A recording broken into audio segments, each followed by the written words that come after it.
I kind of had this realization that I was like, I don't want to keep living this way. We just needed to try something new. What do I need? What am I missing? What are the tools that are already within me that will help me relieve the pain or help me get over the fear? Everything in our Western world is take the easy button, the easy road, the easy fix. I don't actually want to have to change what I'm doing. I just want to feel better. This new model of psychedelics helps us move from a model of people being broken to just people who are suffering. It was so much more intense than anything I'd ever experienced before. Like I was completely not on this physical plane. So I'm a 55-year-old, name is Andre Ricciardi. I have stage 4 colon cancer. I've had colon cancer now for 2 years. So, the life expectancy with stage 4 colon cancer isn't much more than 3 years. So things are starting to get a little more complicated. Things are starting to get a little more difficult. The news that's been happening for a while now, I would say probably 5 or 6 years, the mainstreaming of psilocybin for end-of-life cancer anxiety and depression. I'm certainly not suffering from depression, but there's definitely anxiety. So since I guess like beginning of middle school, I've had pretty debilitating anxiety that's just gotten worse over the years. And it was easier to ignore until my mom did a shamanic journey and she suffered from really intense anxiety and after effects of that for like a year. And then my dad passed away. If we look back at that last 200 years of how we've treated people with mental illness, and it's just really a series of catastrophes and horrific disasters, ranging from strapping people in chairs and dunking them in ice cold water, to wrapping them up in cold wet sheets, to bloodletting, and more recently lobotomies and insulin shock therapy. And I think in all of those circumstances, what we've done is we've pathologized people. One of the things that I've found so troubling about modern psychiatry is people come in wanting to be fixed. It's that whole thing of, we're going to take antidepressants, antipsychotics, mood stabilizers, whatever we're doing, and we're going to mute, quiet their symptoms. We're going to manage their misery. And it is a silver bullet, but it doesn't cure anyone. No one's been cured by psychiatric medication. It is just symptomatic relief, plain and simple. I think psychedelics give us the ability to go to root cause and help people find a cure. There's a lot of people who have been indoctrinated by the DARE program and the war on drugs and this whole misunderstanding of what a bad trip is, and folks thinking that they're going to get stuck that way. And I mean, the government did a good job of freaking people out around all this stuff. And so a lot of the people that we work with are older, 40s, 50s, 60s, 70s, and they grew up when all of this messaging was very prevalent. I think what Timothy Leary did is he accelerated the division in the society about the people that wanted to embrace change with psychedelics and the people that were fearful of it and the people that got threatened by it. So that prompted Richard Nixon to create the Schedule I for psychedelics in 1970, and that really shut down research on all these topics and really put us on this path to criminalizing substance use and losing the context about how substance use can be a healing thing.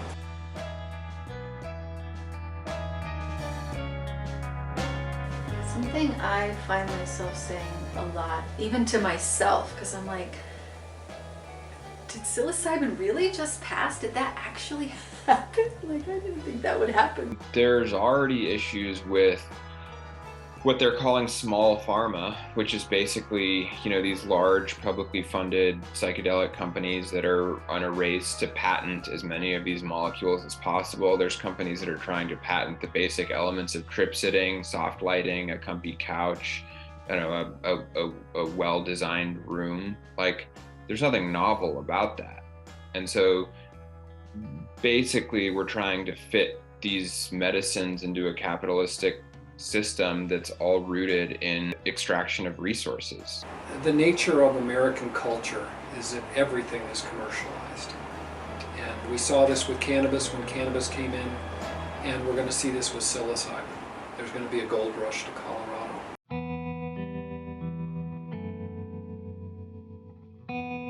My anxiety typically starts with like kind of a what if thought, and it can be completely irrational, or it can be something that would happen, and it can be something that's really severe or something that's really not that important. And then I find when something actually like big happens in my life, I'm able to process it. It's the anxiety that's hurting me, not the actual event.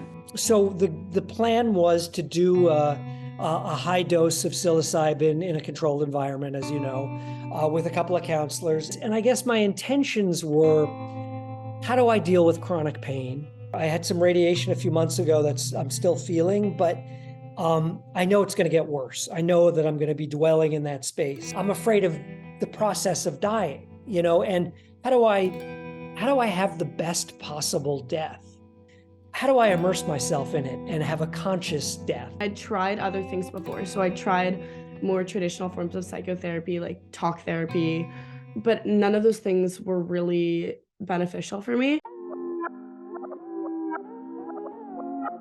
So Liv is 17, and that in itself, for some people, may raise hackles or questions.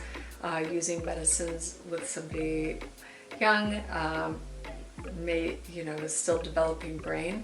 When you read about or picture out-of-body experiences, it manifests very differently than it actually is. It was almost like a dream, but a very, very vivid dream where it's going from one thing to another, and not necessarily like I was out of body, like I could see my body doing other things, but my physical body just was not even of relevance to me. So the dose they gave me was almost 7 grams. When I was young, my approach to psychedelics was much more of sort of the Ken Kesey approach than the Timothy Leary approach. This was the absolute opposite of that. There was a ceremony. There was a beautiful statue of Avalokiteshvara, the Buddha of compassion. There was a little altar. They asked me to bring a few pictures. I'm not so good at that. I brought a few pictures. We put them together. And then they brought out the bowl of mushrooms, and I ate one ceremonially, and we blended the rest into some coconut water. And I drank it, and within about 15 minutes, I started to feel it. And I thought, oh shit, this is going to be a really heavy trip. And I was expecting chaos. It was really tranquil. It was really mellow. And I cannot attribute that to anything other than the set and the setting. Under these experiences, for that period of time, it's your whole world, it's your whole life. And sometimes what emerges are scenarios that are difficult and scary, traumatic. And some people will term them hell realms, which can be quite apt at times, but they can be frightening. And that's where prep is so important, that you teach your client or you teach a patient that all journeys end. There is something so cathartic, I think, about the return to yourself when you're sort of aware that you're on a drug and you're coming back to who you are and almost choosing what habits and what patterns you want to keep and you want to reject. And, sometimes it can be uproarious and funny, like, who the hell is this guy that I'm going back to climb into his skin? And sometimes it can be terrifying. I didn't get that far, but what I was able to do in this instance was there was an overwhelming feeling of love and warmth and compassion. And I was able to sort of use that as a shield to visit these moments in my life that have been terrifying or traumatic, or I've been a horrible asshole, and really go back and look at them and examine them in a way that I haven't been able to do. And I've been in therapy for years, and that was probably the biggest surprise for me, was that access. I actually had no idea that I was even on any substance. I didn't know what was going on. I didn't remember that I was on ketamine. I didn't remember that I was in this office.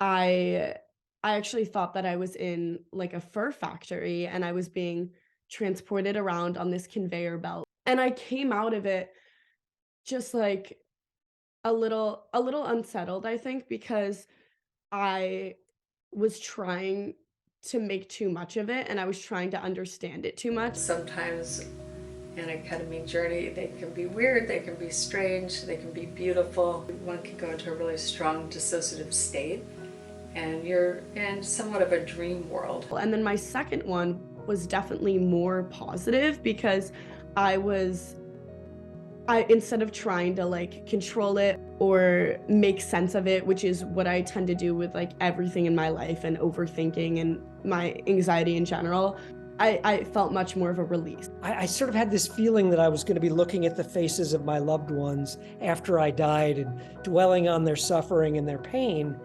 And instead, I found myself sort of nostalgically visiting with my grandmother who died in 1982. And I said that at one point to one of the therapists when he said, "How you doing?" I said, "I feel guilty because instead of using this to sort of move ahead, I'm using this very nostalgically.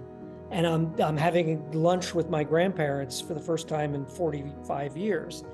And he was really smart and astute and said, "Well, this is what you're worried about.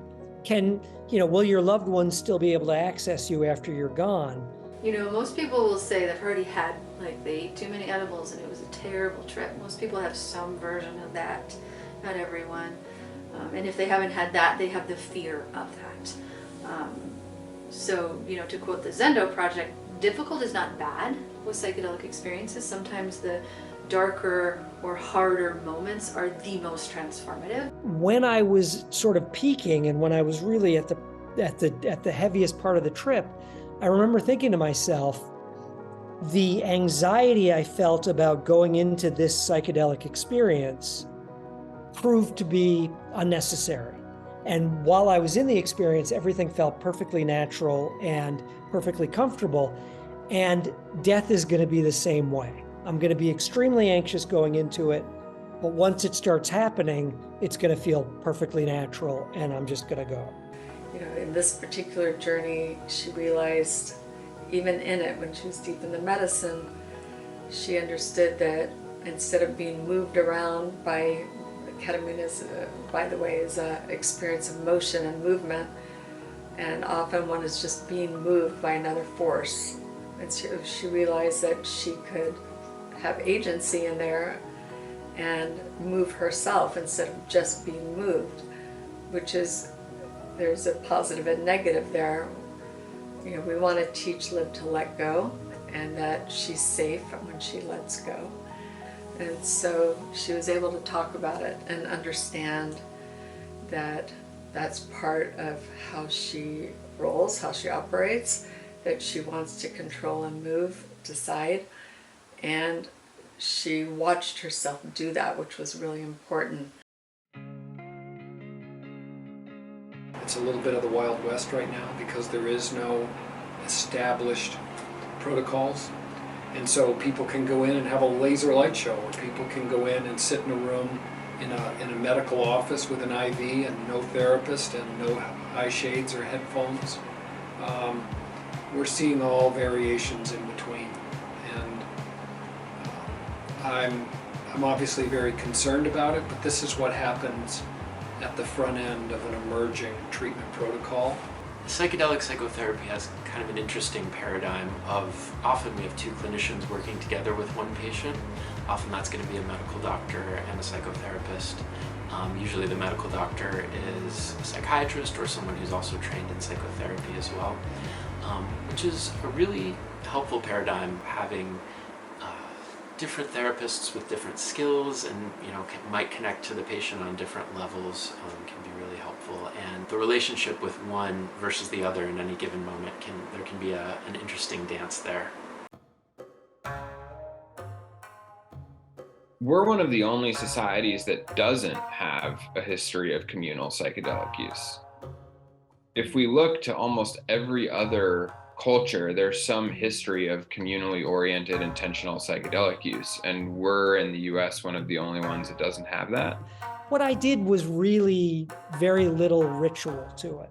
There was definitely some Buddhism there. One of the psychedelic counselors named me the Buddha of outrageous compassion, which, if you know me, I'm really not a very compassionate person. I've become more so, but the outrageous sort of made it work for me, so I like that.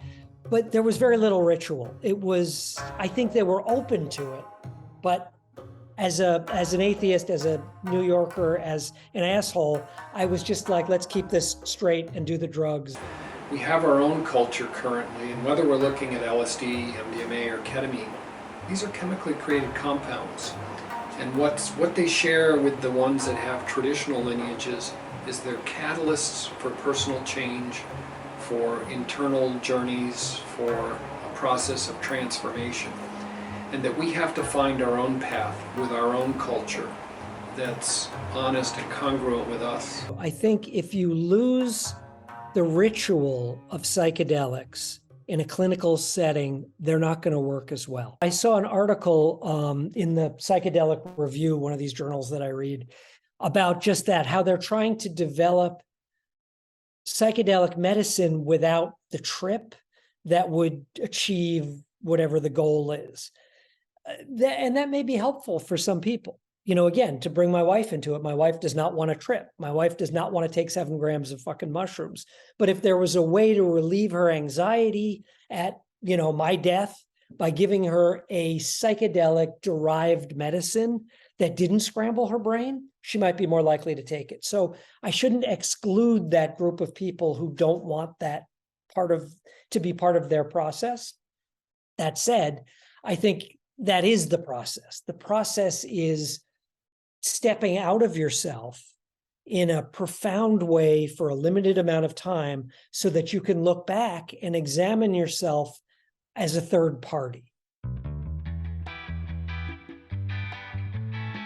I think it's important for us to keep in perspective about how badly broken the American mental health care system is right now. I truly intuitively felt that psychedelic therapy can be tremendously helpful where we are struggling right now in an archaic system of mental health. And these experiences transcend the mind and transcend the English language and what it means to be human. And so it's extremely helpful for folks to have some sort of, you know, professional support if this is something that they really want to leverage for you know, real change in their life. Doing a series of psychedelic sessions changes one's worldview, but also one's self-view. So it widens one. You go on a journey and the world as you know it isn't there. You're in a different world.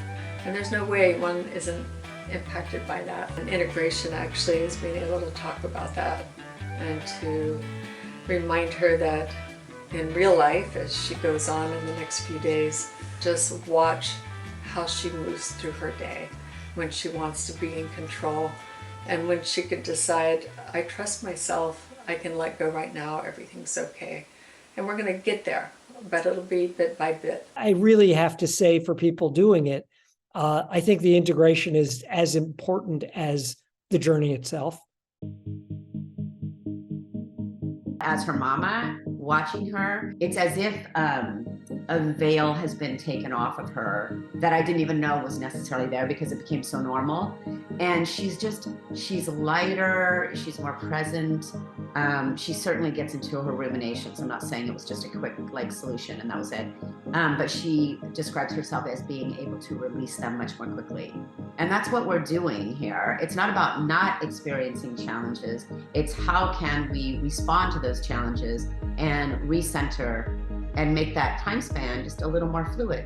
And then because of, then we're just able to flow rather than just to get blocked off. I can tell myself all these things, and especially with talk therapy, a therapist can give me these tools to help, but with ketamine it's not really telling me what to do. It kind of is just giving me that change. And for the next few days after, I just feel a lot more present, more curious about the world, and just when those anxious thoughts come up, I'm able to just label that as anxiety and really just let go of it.